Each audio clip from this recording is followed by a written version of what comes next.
Hey smart kids, teacher John here from Atanidol International School. Today we're going to be talking about parallel lines as well as alternate angles. Watch the video, I hope you learned something. Let's take a look. Let's start with parallel lines. Parallel lines are like railroad tracks.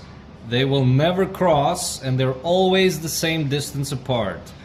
We can have short lines and long lines as long as they never cross each other. So they can be long, they can be short, as long as they stay the same distance from one another.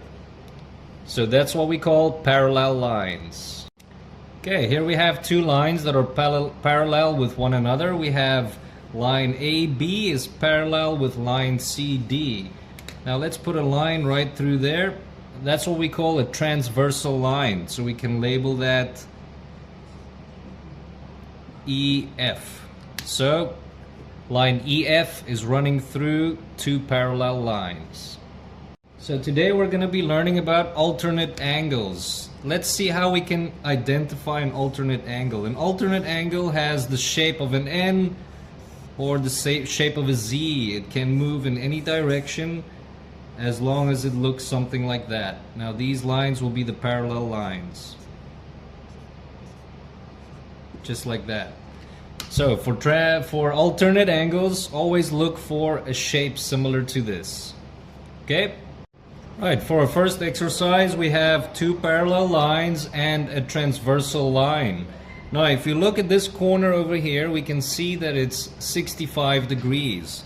Our goal is to find the angle of this corner over there. So what we need to do is we need to find the Z shape or the N shape. Let's see if we can find it. So I can look right over there. I can make a Z shape just like that. So how alternate angles work is the insides of these angles will be exactly the same. So here I have 65, so that means that my angle at the top here will also be 65. Alright, let's solve one more problem using alternate angles. Alright, so we remember that we're looking for a Z pattern or an N pattern.